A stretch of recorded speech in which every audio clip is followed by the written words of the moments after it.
Nathan Adams and Jim Hughes just wrapping things up in our high school football game of the night here at Bellevue High School. Some 8-man football. We haven't done it all year, but we actually had a fantastic game with St. Phil and Bellevue. Unfortunately for the St. Phil Fighting Tigers, the game doesn't end at halftime. Bellevue outscored the Fighting Tigers 40-2 in the second half. Final score 46-24.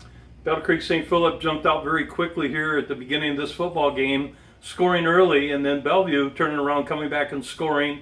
And I looked at Nate and I go, we got a football game. Yep, absolutely. And St. Phil actually with 3 scores in the first half, completing 2 of their 3 two-point conversions, and it actually gave them a 22-6 lead at the half. But Bellevue changed some things, including their offense. Instead of going from the spread, they went power I, and they dominated up front. And that would allow 6 touchdowns for Bellevue in the second half. Yeah, Bellevue totally changed everything at halftime.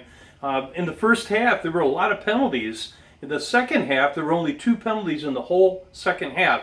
So the game got cleaned up. They changed their offense. They went more to a power.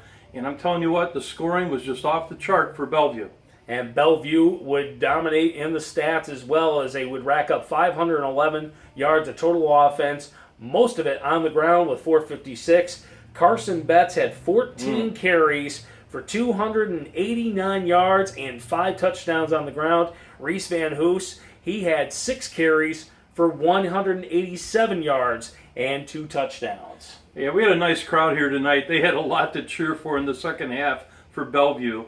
For the other side, for Battle Creek St. Philip, I think they were struggling a little bit with their offense. They just couldn't seem to get anything going. But boy, I tell you what, Bellevue capitalized on that one, and then they did a runaway with the game. Yep, St. Phil would run out of gas in the second half, but Connor Goslin, the senior quarterback, just continues to amaze. He did struggle in the second half, but overall he went 15 for 35 for 228 yards to the air. He had 2 touchdown passes, both to Hunter Fanilla, and he was picked off 3 times.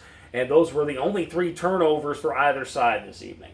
Yep, a good ball game tonight, everybody. No lack of having good football here this evening. And here again, Battle Creek St. Philip played the first half. Bellevue played the second half.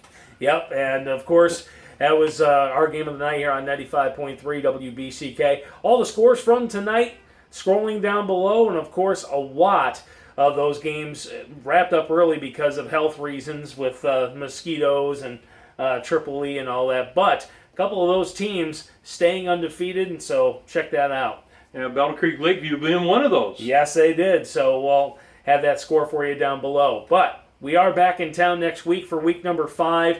2 more crosstown rivals square off, and it's going to be one of those games that something needs to give, as the Penfield Panthers and the Harper Creek Beavers square off at Harper Creek. Both teams sitting at 1-3 on the season, 0-3 in the I-8.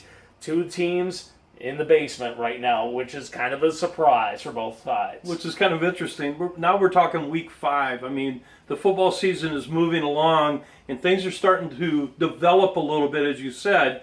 And next week at Harper Creek, couldn't be a better opportunity. Penfield coming over. Yep, and it will be a 6:35 pregame, 7 o'clock kickoff over at Harper Creek High School. We hope you join us online at 953wbck.com. Of course, on the air at 95.3 FM. Don't forget, download the WBCK app. If you haven't downloaded it, download it, because you can get recaps, pregame, you can listen to us online, and all the scores from our high school football games. So, from Bellevue, that does it for us. Have a great rest of your weekend. We'll see you next week from Harper Creek. Good night.